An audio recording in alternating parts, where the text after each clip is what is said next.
وسهلا بيكم واهلا بكل اللي بيتابع قناه سوبر مصريه. انا دينا اللوزي والنهارده جايبه لكم فيديو مميز جدا عن المشاعر وعن التفكير وعن ازاي نقدر نتحكم في مشاعرنا، مشاعر الغضب والالم ومشاعر الحزن ومشاعر الخوف وكل المشاعر اللي بتبقى في الانسان وبيفكر ان هو ما يقدرش يتحكم فيها.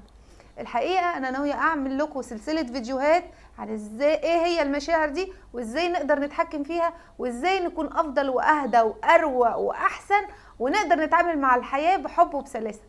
في سلسله الفيديوهات اللي جايه هتلاقوا فيها معلومات مفيده وهتلاقوا فيها حاجات كتير حلوه هتفيدكم. ارجوكم تابعوني وما تنسونيش من اللايك والسبسكرايب والشير لقناه سوبر مصريه وتابعوا فيديوهاتي للاخر.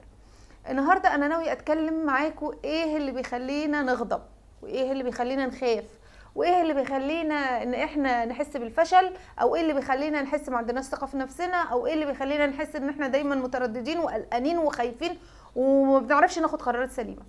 الحقيقه علشان نقدر نفهم كل المشاعر دي لازم نعرف هي المشاعر دي بتجيلنا ازاي واحنا قاعدين كده مره واحده هوب نلاقي نفسنا عصبنا واتضايقنا وخلاص واتنرفزنا وبدأنا الغضب يمسكنا او الخوف او الألم.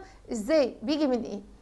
الحقيقه في حاجات كتيره قوي قوي بتاثر على مشاعرنا وبتاثر على احاسيسنا. اول حاجه منها ادراكنا للحاجات وتربيتنا من واحنا صغيرين وتربيتنا ان احنا ازاي نكون شايفين الحاجه دي قدامنا. اللي يبص لنا كده يعني معنى كده ان هو ما بيحبناش، واللي بيكلمنا بالطريقه او بصوت عالي يبقى هو بيعصبنا.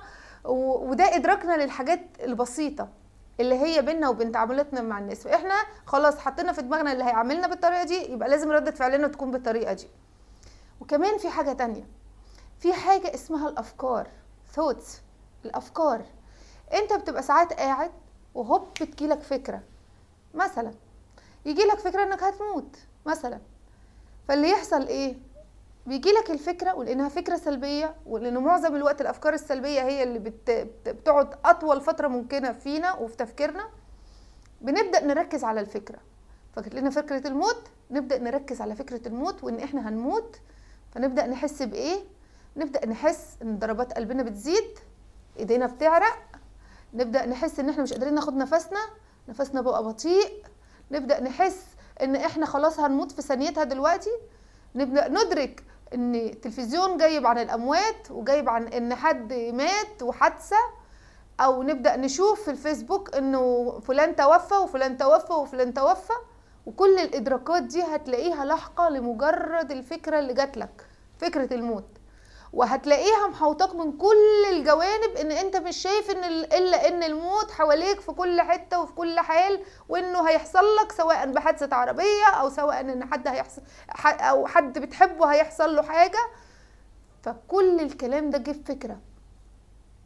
لو انت قدرت تدرك فكرتك وتدرك افكارك وتدرك نتائج افكارك، يعني جات لك الفكره وبعد ما جات لك الفكره بدات تشتغل معاك وبدات يطلع لك انتاج جواك ان انت قلقان او خايف او زعلان او غضبان او وبعدين بدات تطلعها في افعال ان انت بقت تعصب وصوتك بقى يعلى وبقت تتخانق او بقى جسمك يعرق او بقى نبضات قلبك تزيد. يبقى اعرف انه الفكره اثرت عليك وعلى تفكيرك. ازاي نقدر نوقف الفكره دي؟ بان احنا ندركها او نلاحظها او ننتبه ليها اول ما تجيلنا. لما تجيلنا الفكره ونحس انها فكره سلبيه، فكره تشاؤميه، فكره كلها احباطات، فكره نتيجتها مش هتكون زي ما احنا عايزين، ندرب عقلنا انها نقول لها ستوب، لا انا مش عايز الفكره دي.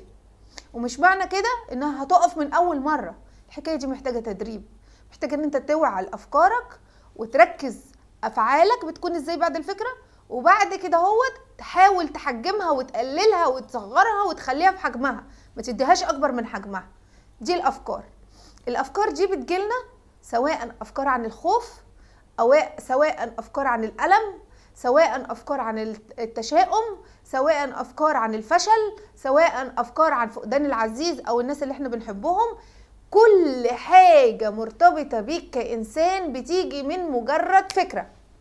لو قدرت تنتبه لافكارك هتتغير حياتك تماما.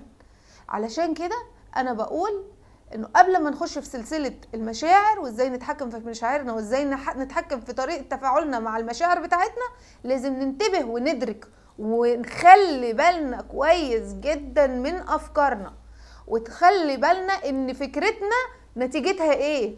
لو انا فكرت بالطريقه دي نتيجه الفكره دي هتكون ايه. لو انا شفت مراتي اتعاملت معايا بطريقه مش كويسه وجات لي فكره ان مراتي ما بتحبنيش، او مراتي مهملاني، او مراتي ما بتراعيش البيت، او مراتي ما بتراعيش الولاد، لما بتجيلي الفكره دي هيحصل ايه معايا؟ مخي هيبدا يشتغل انه مراتي عملت معايا في اليوم الفلاني كذا، وعملت معايا في اليوم الفلاني كذا، وعملت معايا في اليوم الفلاني كذا، ويبدا مخي يدعم لي كل الفكره دي اللي جات لي. ويحصل ايه؟ يحصل عندي ردة فعل ان انا مش هحب مراتي، ان انا هشوف كل تصرفاتها غلط، ان انا هحاول اقومها وهحاول اقول لها انت بتعملي غلط، انت بتعملي غلط، وهي حرام مش فاهمه هو في انت ليه بتعمل كده، وانت كل ده حصلت بمجرد فكره. في ناس كتير في الحياه من فكره واحده بتسرق، في ناس كتير في الحياه من فكره واحده بتقتل، في ناس كتير في الحياه من فكره واحده بتدمر حياتها تماما. علشان كده لازم تركز في افكارك، ولازم تعرف افكارك بتوديك فين وبتجيبك منين. وعلشان تقدر تركز في افكارك لازم يكون عندك ادراك للنتيجه بتاعت فكرتك ولفكرتك نفسها. في الافكار السلبيه اللي مش كويسه حاول على قد ما تقدر تديها حجمها، تصغرها وتديها حجمها. والافكار الايجابيه اللي كلها تفاؤل، اللي بتديك طاقه، اللي بتخليك احسن، اللي بتخليك تتقدم، اللي بتخليك افضل، حاول تزودها عندك بزياده، حاول تركز عليها اكتر وتخليها دافع ليك. النهارده انا اتكلمت معاكم بمنتهى البساطه عن ازاي التفكير بيكون، وازاي التفكير بيأثر فينا وفي مشاعرنا وفي افعالنا بعد كده. فارجوكم ركزوا في افكاركم كويس، ولما تغير تفكيرك هتتغير حياتك. ارجوك ركز في افكارك، وركز اول ما الفكره تجيلك هتتفاعل معاها ازاي، وهتعمل معاها ايه، وهتنتهي ازاي. وبعدين حاول على قد ما تقدر تنتبه لمشاعرك.